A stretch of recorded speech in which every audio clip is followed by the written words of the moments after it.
Hi, and welcome to the Lightleaders, a podcast for lightworkers and conscious entrepreneurs who are passionate about raising the consciousness of our planet and take action to make it happen.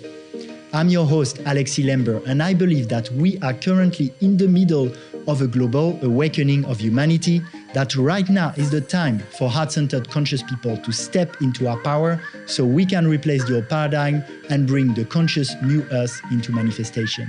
So here, I'll interview a variety of people who lead this movement of creating this new earth, whether they do it through a meditation course, a conscious podcast, or an ethical cryptocurrency. I call them light leaders.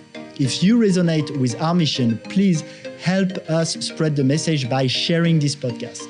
We're having more and more content getting censored, so we need your help.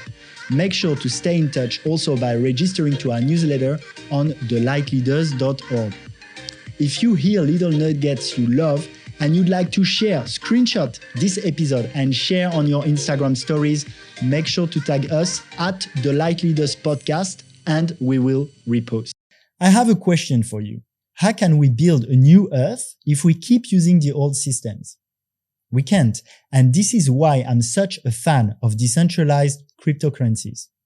I believe the old paradigm of centralized power and control is crumbling before our very eyes. The debt and money printing of governments is out of control. 35% of all US dollars in circulation today have been printed in the past 10 months. We are on the verge of a collapse of the old banking system and its currencies. I believe cryptocurrencies to be a safer store of value, an incredible investment opportunity, and a more fair system to build our societies upon. I am passionate about helping other conscious people learn why cryptocurrency is the way and how they can join the movement, learn more about how it works, and create their own secured and balanced portfolio. With my friend Fabrice that I've had in this podcast, we have created a crypto workshop for beginners. You will find more information on thelightleaders.org/crypto. Hi, and welcome to this new episode of The Light Leaders. Today, I'm with Zhenya, who is a musician, a sound journeyman, a QiGong therapist and teacher, a physical theater performer and creator of PlayLife Harmony, a system of play that at its core enables the player of life to reclaim their power, flow, and potential and create a self-autonomous, joyful life. Zhenya, welcome to the show. Thank you, Alex. Thank you for having me. I'm also really excited to have you personally because you are my QiGong teacher, but mainly also my teacher in that PlayLife Harmony class that you put together. And we'll talk about this, but I've been growing a lot from it and I'm very grateful for it. And my first question to you, Zhenya, is what are you grateful for today? I'm really grateful to be in Bali at this time in life. And I'm grateful for this coconut, Balinese coconut. I'm grateful to have a chance to talk about my life and what I offer in life with you. Grateful to be here. Thank you. Grateful to have you. I'd love to start a little bit about, can you give context to a listener in like 2-3 minutes about what is play life? What is playing with theater parts of your life? Yeah. PlayLife Harmony is it's a movement, breath, and sound practice that lets the player bring forth the contents of their inner theater, the theater of their mind, and bring it into space. Play it into space, connect with their poetic body, and express the things of the mind with the body.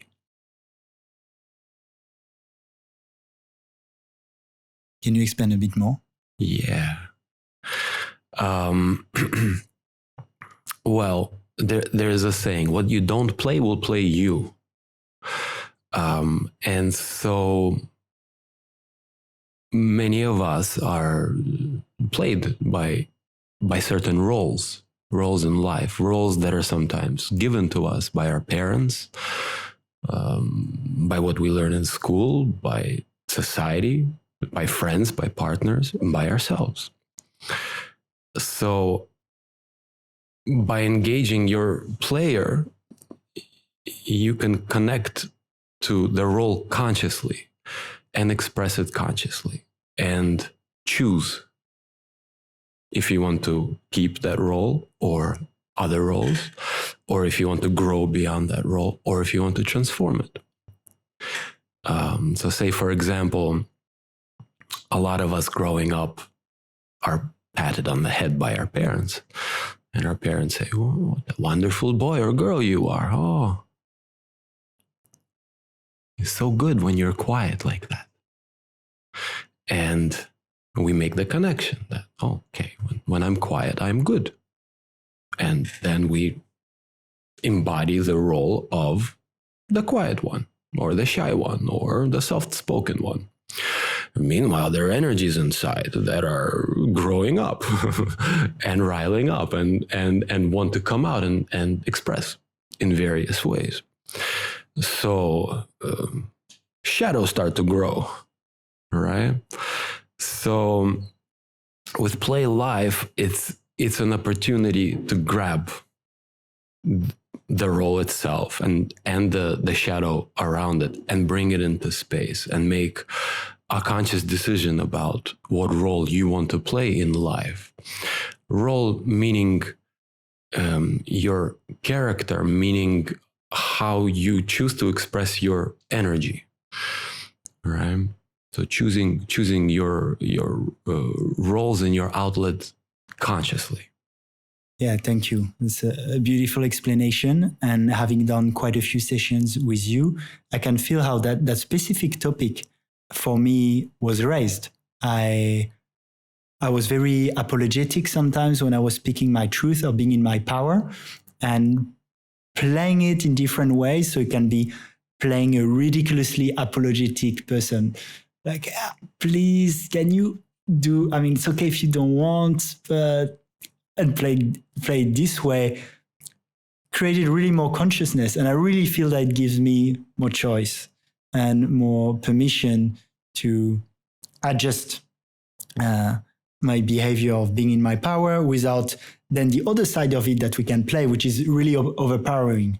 It's my way or the highway, and you play that. So that's been alive for me. And I also want to share, I forgot to share before we started this podcast, but if that flows, I'm totally happy for you to take example of me also and talk about things that have been alive for me. I'm super open to all that. Before we dive more into it, I would love for the listener to get to know you a little bit better, especially what drew you to do this PlayLife in particular. Yeah, I'm happy to share. And very happy for your path also, and that this work resonates with you, and happy to see you expanding. What drew me to this work in particular, I went to theater school right after high school. I studied acting, traditional acting, Stanislavski, American theater, British theater, and learned how to act for the stage, for the film, became an actor. But on this path, something was missing for me. I didn't know at the time what. I found it limiting. Something hasn't been yet shown to me, or something hasn't yet been opened to me. So many years later, I did a mask workshop with Giovanni Fussetti, who became my teacher later on, my master, in many ways. And he was teaching Commedia dell'arte, right? Which is like Italian theater, Italian mask theater. And one of the characters in this theater is Pantaloni, who's like this bitter old man who's always complaining about, this hurts. And I don't like, where's my money? This is really painful. My knee.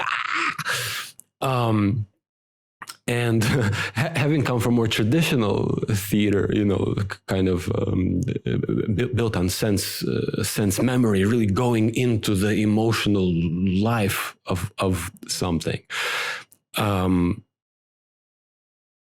I didn't understand that by playing this role, by physically embodying something, that is perhaps like a wider sketch of something, of a character, and not an intricate emotional character study. It's a wider sketch. But by playing this mask, this bitter, old, nagging, complaining, dying, losing money, miserable human being, I felt incredibly good afterwards. Something you didn't have with traditional acting. Something I didn't have with traditional acting. It was always good to be on stage. It was always good to be seen and to act, and you touch certain things. But what I didn't know at the time was that nobody ever taught me how to play. I was taught how to act. So this whole new world opened up for me, the world of play. Which is about the body, which is about the breath, which is about the form, and it's about really going for it and resonating the form out to the audience, And it's incredibly funny because the audience feel that as opposed to think about that. You can think a little bit about what this character is going through, but it's resonant, it's visceral. You feel it. There's, this theater was very powerful, and still is in the places where it's shown. So for me, this was a big expansive moment of like, wait a minute, theater can feel good and can be healthy also. And I was like, what is this?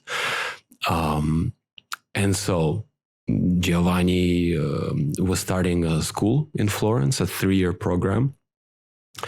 And his methodology extended beyond the theater and into the spiritual realm, into the mystical realm, into states of play as well, and into altered states. And this was very interesting to me. And it wasn't about being an actor. It wasn't an acting school. It was a play school. It was about learning how to play. So, if I can just pause you on that, it's interesting because I know for me, I get into the playfulness, but at the beginning it still is very challenging. Just wanted to share that. So did it become playful after a certain time or directly for you? For me, I started opening up and really letting myself surrender into play in 3rd year. It took me 2 years of resistance. I had a really long path in this, and I was resisting a lot, which is great when I facilitate now because I can see people's resistance right away, and I know how to bring them out of it because play is just around the corner, right? But yeah, it took me a while. I wasn't naturally playful. Also because I was an actor before, I was quite serious and analytical, and my identity was wrapped up in this. Now there's a saying that identity is a process. It's sometimes people, and I think in Bali, people come here realizing that and wanting to expand and grow, and they're ready. And also with what's happening in the world now, people are waking up a lot and they're ready to play. They're ready to open up. They're ready to surrender who they are and grow beyond who they are. For some people find this stuff very threatening because I am like this. This is me. Oh, really? What about this? Do you ever have this in your life? Can I? Is it possible for me to also be this? Is it possible for me to be the opposite of who I think I am? Can you talk a bit about that clown experience? Yeah, sure. My inspiration came actually to go to the school that I went to and to follow this path.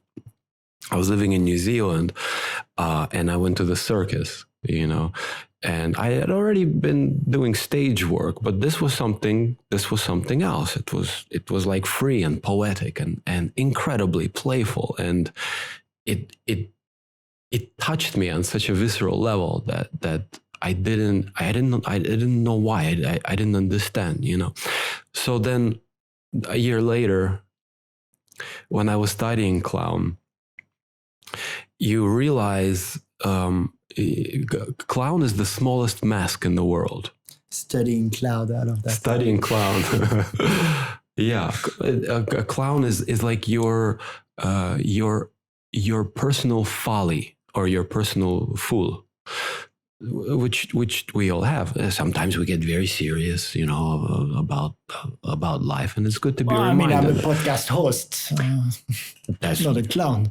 Absolutely. And by the way, which could be a wonderful clown. You put on a red nose right now, and you amplified, right? Your status and your relationship to space, which is where it becomes interesting and non-psychological at all. It's the body in space, right? So it's over or under or very for or what do you mean? or very against. To answer your question more directly, clown is very freeing thing to play. It's a very freeing form to play. And it's your personal idiot, and it could be very touching. It's a great reminder for people to laugh at themselves. The clown shares his world with the audience, and the audience is transfixed by this act because they're shown that it is possible to be unique in your form, and everyone has a unique form, right? And actually, often we try to hide our unique form with other forms and with other forms. A clown just kind of goes, this is me. And this is my world. Hello. And the coconut. The man with the camera over there. I see you. Hello. Is one possibility. Yeah. And from there, going to doing your own play class, because I guess there's an evolution too. How I started. Yeah, to do your own, because you crafted that life player harmony. Yes. PlayLife Harmony. PlayLife Harmony. Well, I'd been doing QiGong and teaching QiGong and focusing on QiGong, and actually since I came to Bali, for me it was an active question of how do you combine QiGong with expressivity, right? Yeah. Because QiGong is all about being soft and all about meditation and connecting to Qi. Putting Qi in various danti, and it's all about centering. It's the harmony of PlayLife Harmony. I feel it's a really good balance because, this one is very cathartic in a way. Could be. Yeah, could be very cathartic. For those that need that catharsis, could be very cathartic, yeah. And then QiGong is a great way to integrate, right? To come into balance, to come into harmony. So yeah, I was looking for this balance, and I had already for many years been playing with my own roles and my own shadows and my own, as part of my daily practice. If I wake up in the morning and something is, let's say something's bothering me from last night, or something feels blocked, or something is not flowing where it should be flowing, my practice is to catch it and to play it, to put it out in space, to amplify it, get the resource out of it, and see if I can put the opposite in its place, looking for maximum flow, right? Because I don't want to be blocked. Like you'll wake up and feel like a victim and feel, why me? And start shouting role. And then integrate with the QiGong and then go on your life. Something might take me a week. A victim is a strong one. This is a big role. It also has other roles connected to it. You have a victim, the enabler, the controller, the hero.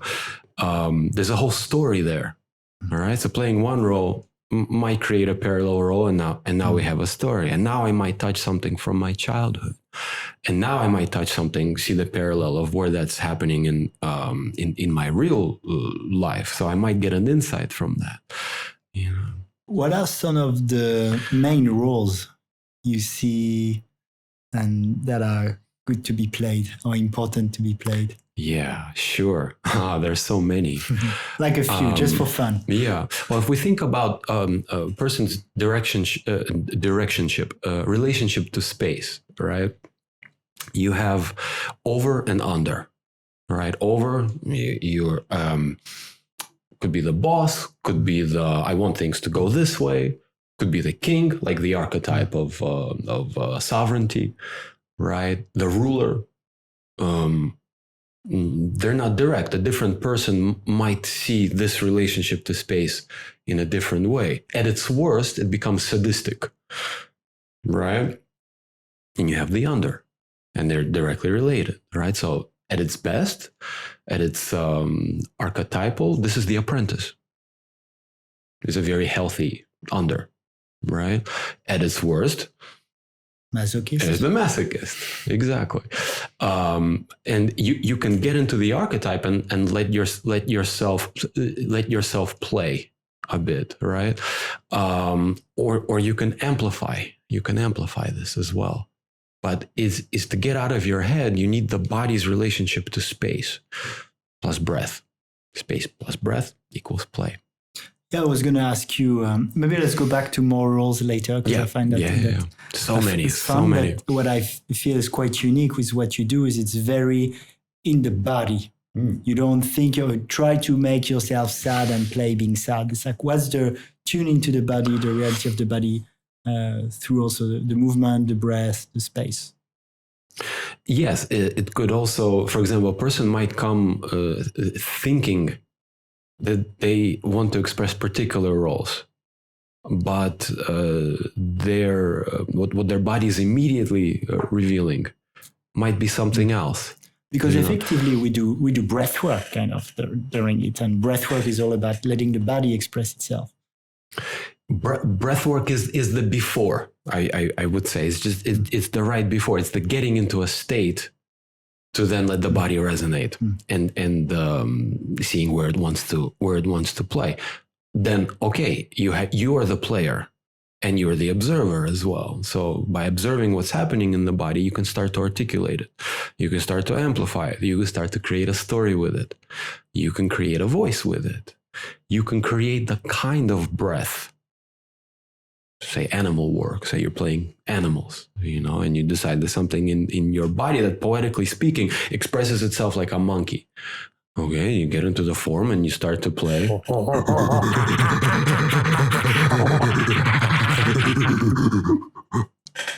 You see, then the body becomes active. You see, right? It's the poetic body. All right. Then, okay, if we were to create a theater piece out of that, we'd have to articulate it. We need a beginning, a middle, and end. We need action, react. We need some technique, right? Crescendo, decrescendo, and being make sure that we're seen and stuff like that. So those are the theater tools that then come out of the rawness of the play.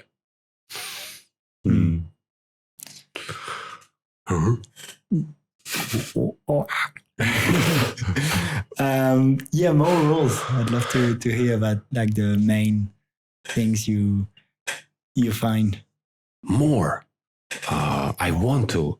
Yes, let's go for it. The role of the four, the builder, right? The yes, let's.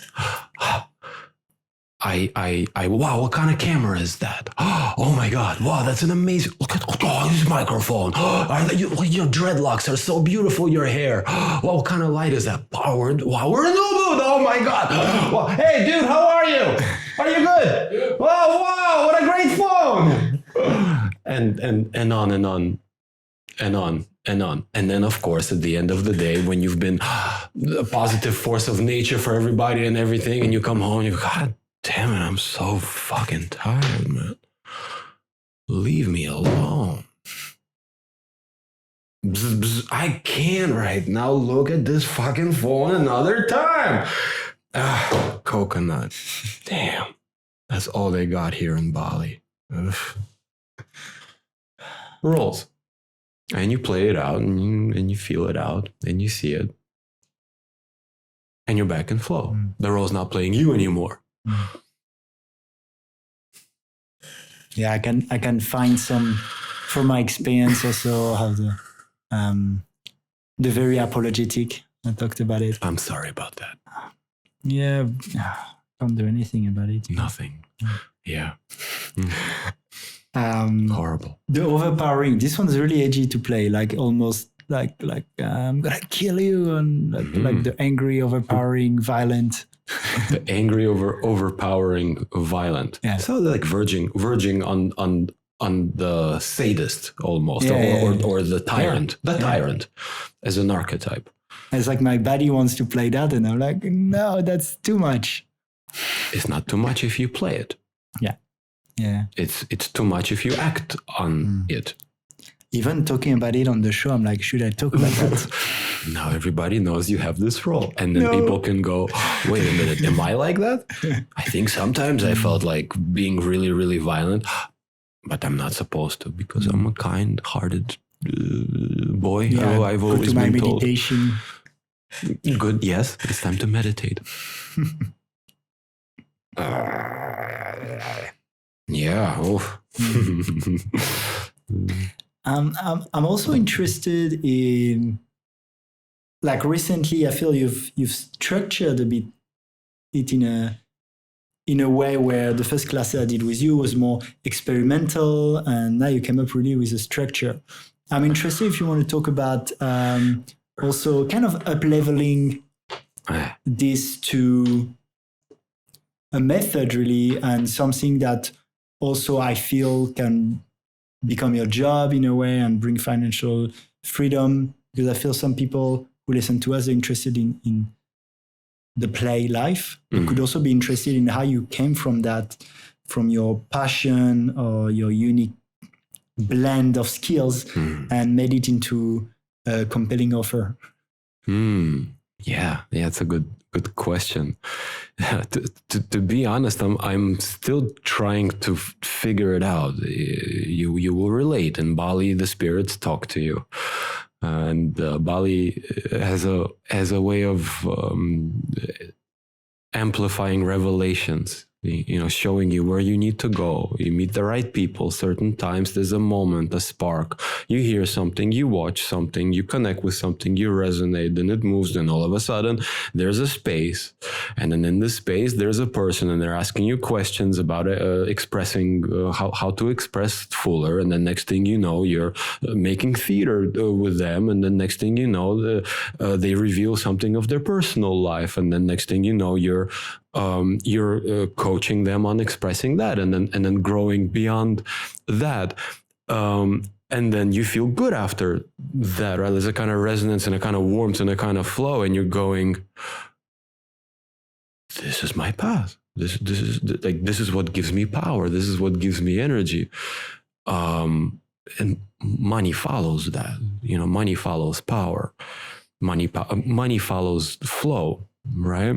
So for me, with PlayLife Harmony, it's been, let's say, a lifelong, but really in the last years when it all came to a focal point, it's an amalgamation of my whole life and my whole life learning in QiGong, in theater, in psychology, and in play, most importantly. It's tricky for me to articulate exactly how it came into fruition.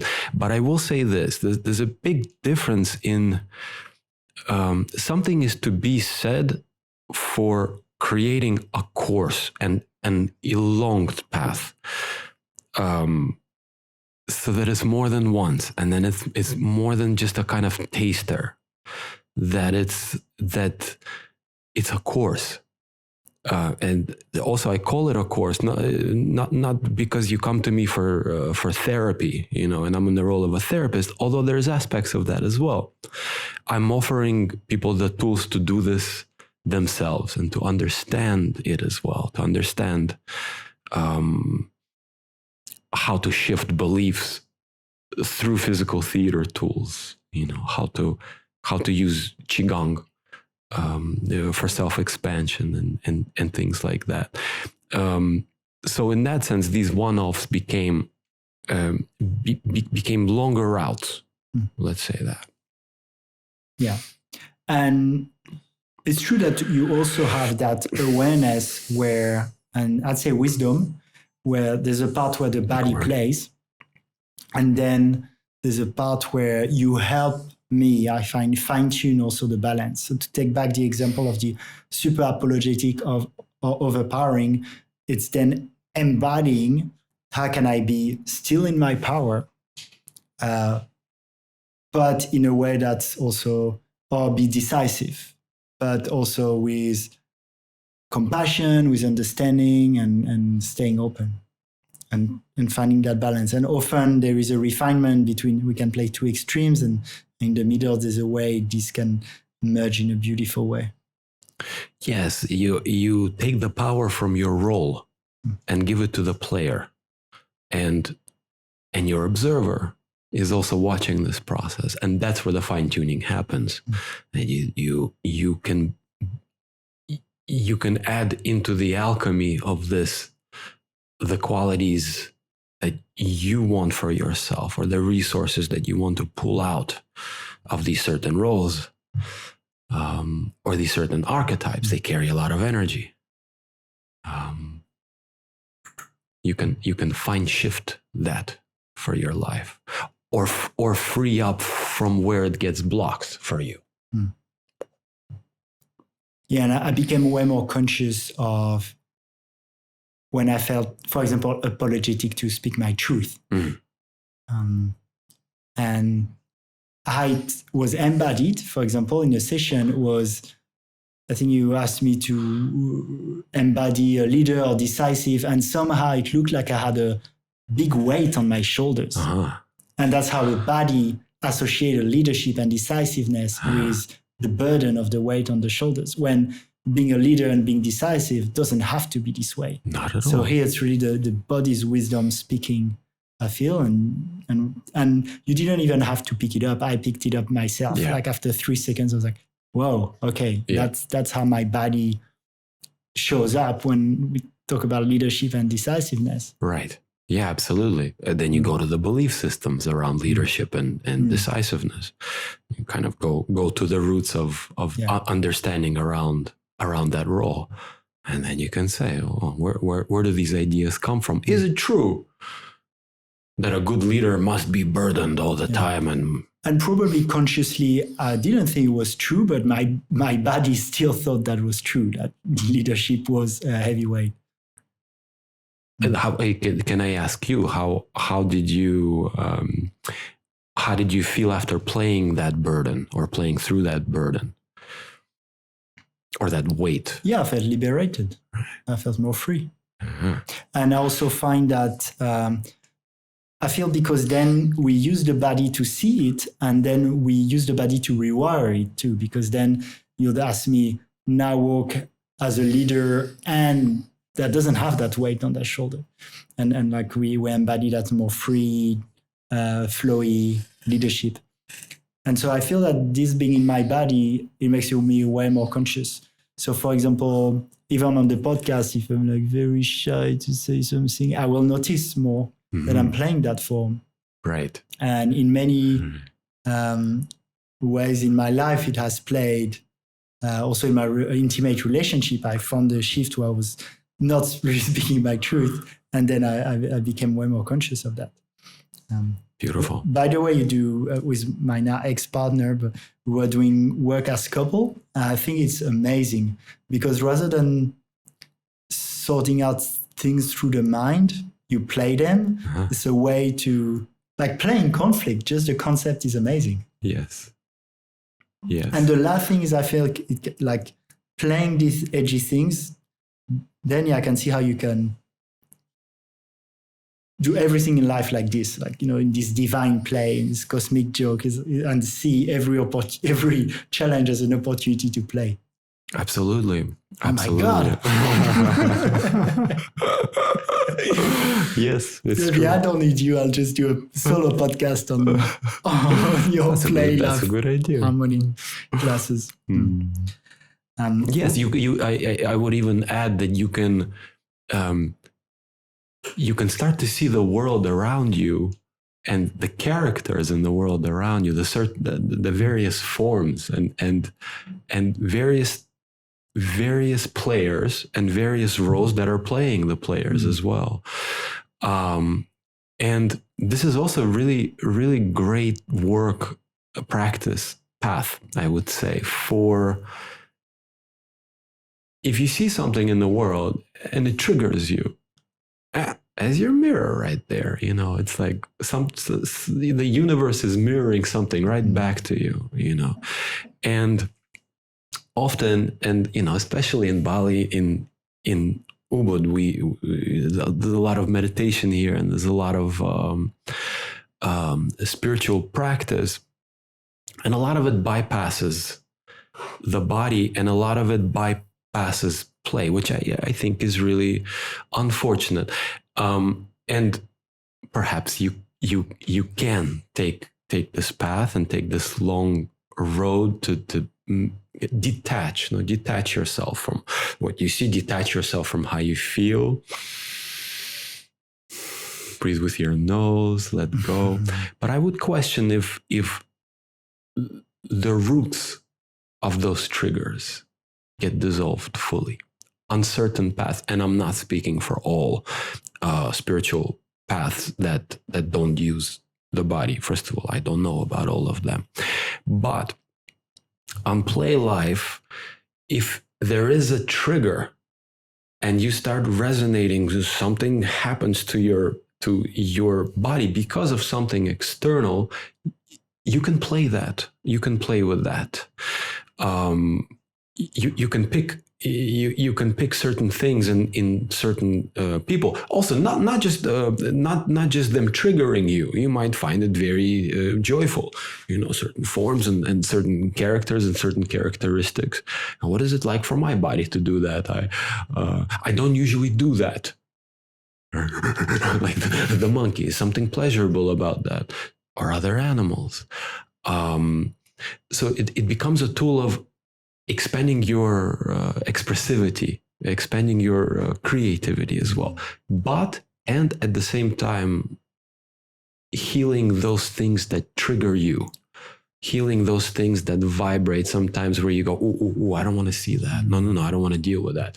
No, we go, actually, I find this really exciting. Why am I troubled by this situation? Hey, get off the phone, man. I'm just kidding. I'm just playing. You go into it directly, and I might start to mirror him and create my, because that's me. That's me. I need to play it out, play through that, or it plays me. And also we play with what we call the poetic body. Can you share a bit what that is? Yeah. Because sometimes there's like playing an emotion and I kind of mimic it. Then you're like, no, with the poetic body.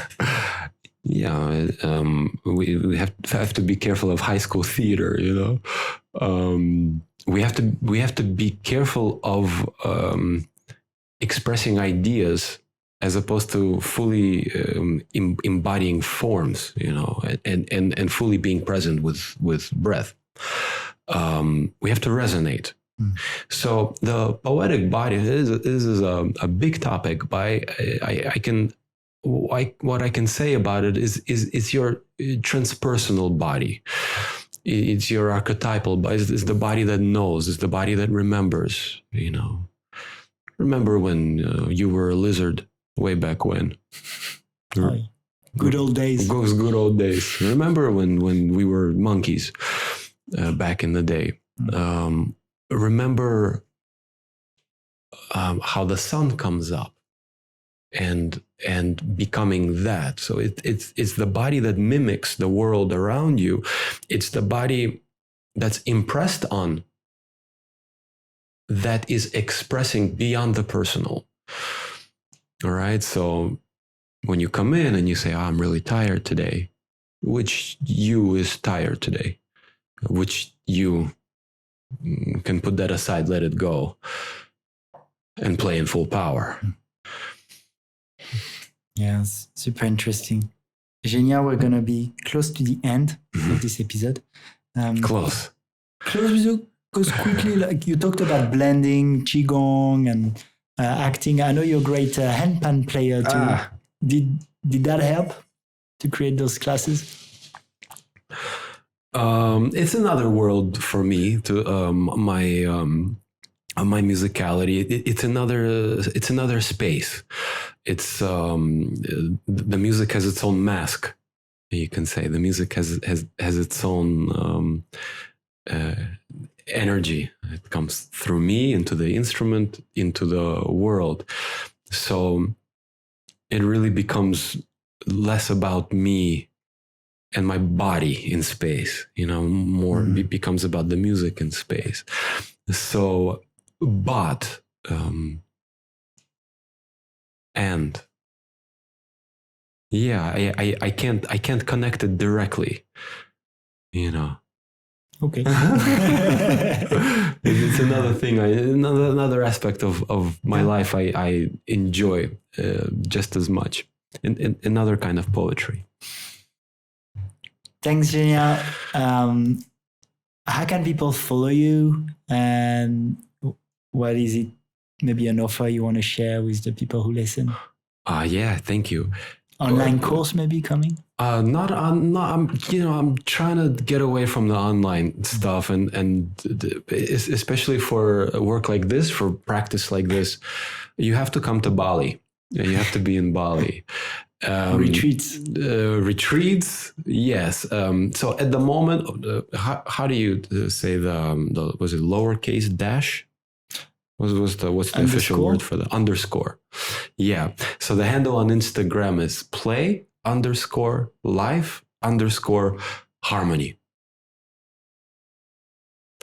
At the moment, I'm offering individual courses for people. So I really enjoy and love to work with individuals. The group stuff is coming. The group stuff is going to be more geared towards theater, and specifically physical theater. And eventually this will expand to other things that I don't want to talk about just yet. Yeah. So if you're in Bali, find me. If you're not in Bali, come to Bali and play. Thank you so much, Zhenya. I don't know what to expect for this one, but do you have a last word for the listener? No pressure. Jesus Christ. But last word for the listener. Breathe. Jesus Christ, breathe. People, breathe. Breathe with your nose and breathe with your mouth. Stop being so fucking cool. Stop being so cool. Express what you feel, man, woman, baby, child, grandma, auntie. Put things in space. We are all impressed. We all have impressions. This is more than a word. Express them artfully, express them with passion.